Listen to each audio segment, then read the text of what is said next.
fools? Old buddy Ben with that show.com.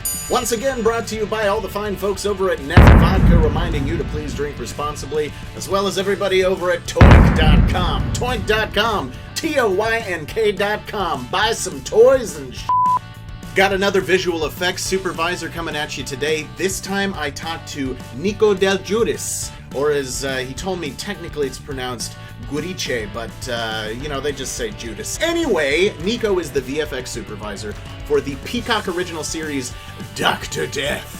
Now, while the series is a horror and he did work on some of the blood and gore effects, it was actually a lot more work to replace backgrounds and do digital landscaping. I had a lot of fun talking to Nico. Take a look.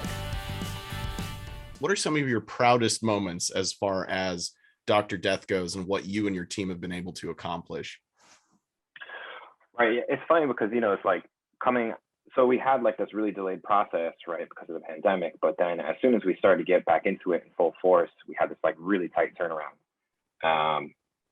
People are getting to the bottom of their watch lists and there's like a high demand for new stuff. So, there's a tight turnaround when you're delivering these episodes.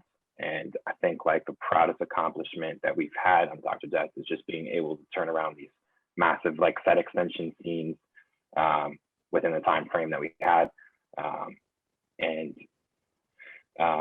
I'd say like I didn't anticipate as much greening and as much set extension as we had originally anticipated from scouting and pre-pandemic. It was more so I thought we were going to be handling gore and blood and effects like that. So kind of like reshaped the way that we thought of the project and just the expectations that we had from the work that we'd be putting out.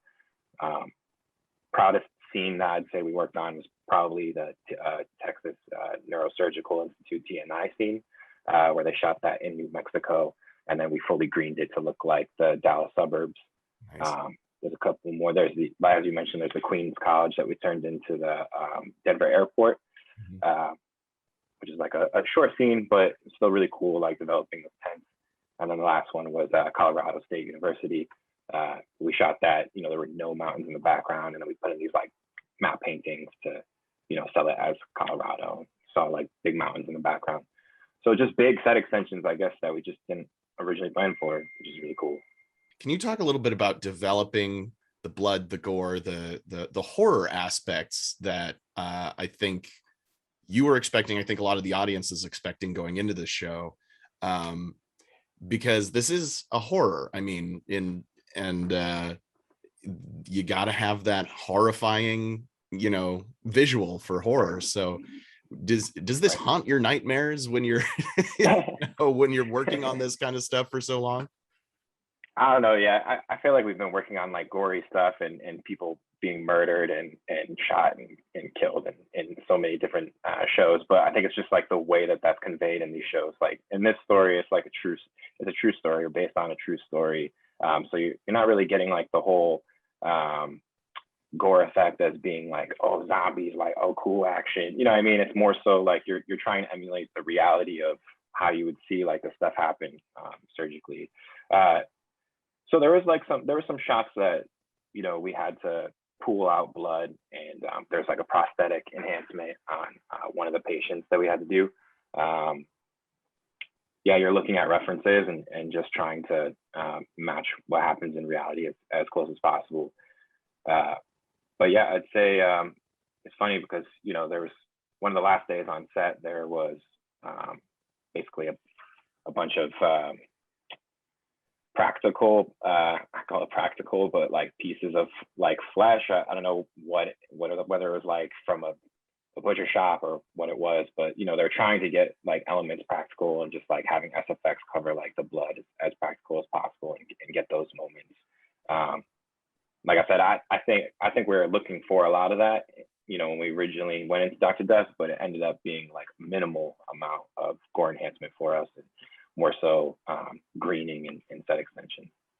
How many people are on your team that are working on this? Are there people coming in and out? Is it kind of a revolving door? Do you have a set crew that you generally work with?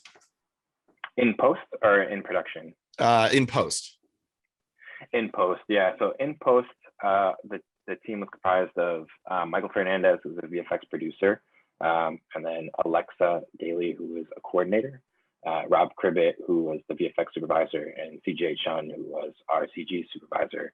But then within those people, there were, artists within their department. So for CG, we had multiple artists, just, freelance artists and staff artists that we had working on it, and compositors. The team, full number, I'd say we probably had about 30 something people working on this, just, rotating, alternating between shot scenes and even projects at times. But it was a pretty big roster working on Dr. Death. I'd say in total, it's hard to give that number, but at any given moment, there are probably like about 14 people, 14 to 20 people working on it, maybe 30 or 40 total throughout the whole project. But just a lot of artists and a lot of different people, coming in from different locations. The remote workflow is something that was really key, to this whole process, because obviously we can't be in an office together again. We used to have an office in 29th and 6th, and it was like a really great collaborative studio, but you're trying to get the effects of that studio, through remote access. And I mean, that's situation for every industry, I imagine, but especially for creative conversations and communication, it's really important to just have that as much as you possibly can.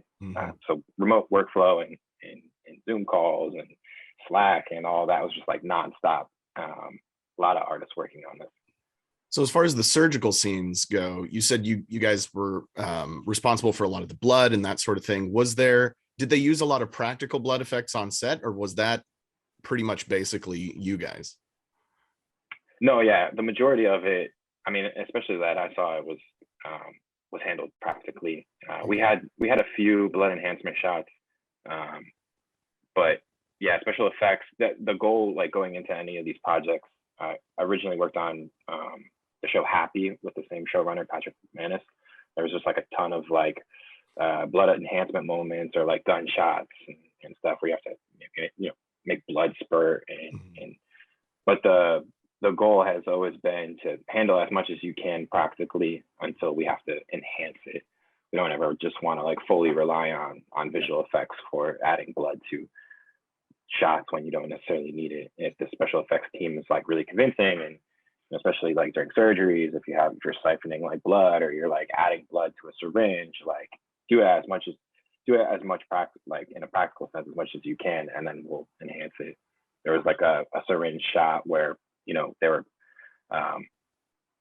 drawing blood, and it was a watery type of blood consistency, so we had to make it look more viscous and a thicker blood. But yeah, you ideally want to go about it in a way that's you guys try and do this as practical as you can, and if we can avoid it in visual effects and put that the cost towards something else, that's great. But practical is more convincing always. So and I'm in visual effects. You want to you want to say visual effects is the end all, but it's right. Not. You want to and we're talking about Star Wars earlier. It's man, some of the best stuff was when they combine practical and in person, real stuff with visual effects, as opposed to the scenarios when they went about it just fully CG and fully. You want to have that combination and handle as much as you can practical until the effects have to take over. We talked about the scenes that you were most proud of. What was your favorite thing to work on Dr. Death? I don't know. I really just like a challenge, a really good challenge.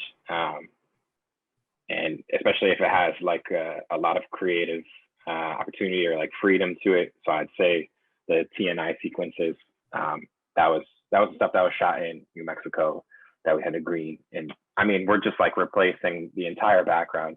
You have a visual representation of what that background looks like just from the practical that's there, but mind you, it's a desert and it's all dead and there's no suburban sprawl back there.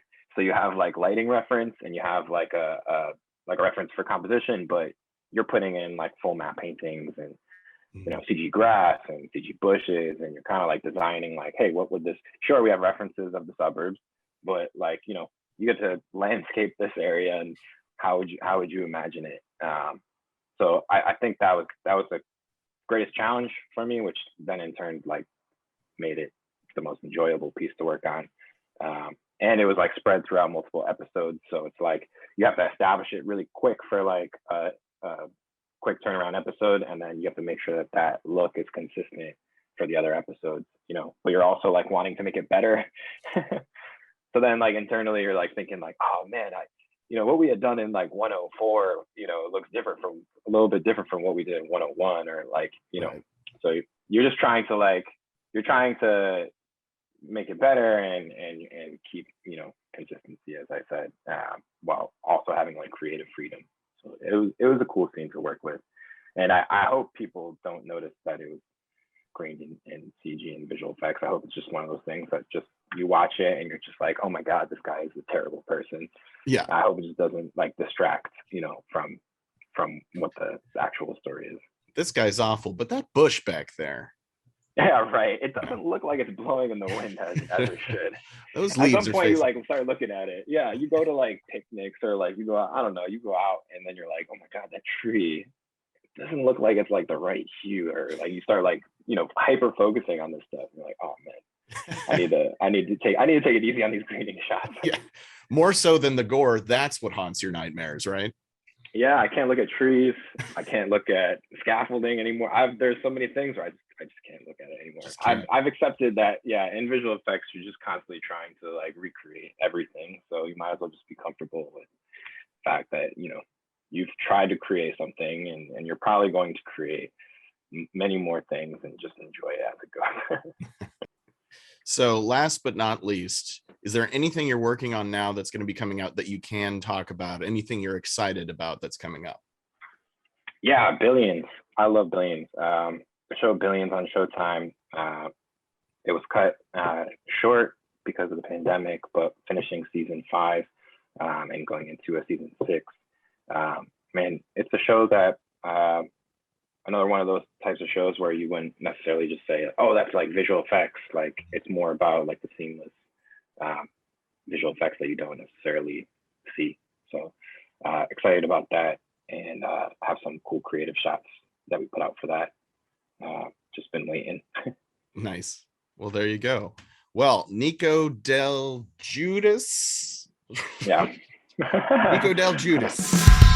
Nico was a blast to talk to. I had such a good time. I'm really stoked to go in and look at his work on Dr. Death, which is on Peacock right now. If you haven't watched it yet, go take a look at it. It's a blast. I got more interviews with more visual effects folks coming up, so keep it right here at that#show.com to check out me, old buddy Ben Kliewer, interviewing VFX people, which I kind of fell ass backwards into, but I'm having a good time doing it. Once again, my name is Ben Kliewer, this is that#show.com, and the reason that I'm drinking out of this red cup is because whenever Ben Kliewer shows up, it's always a party.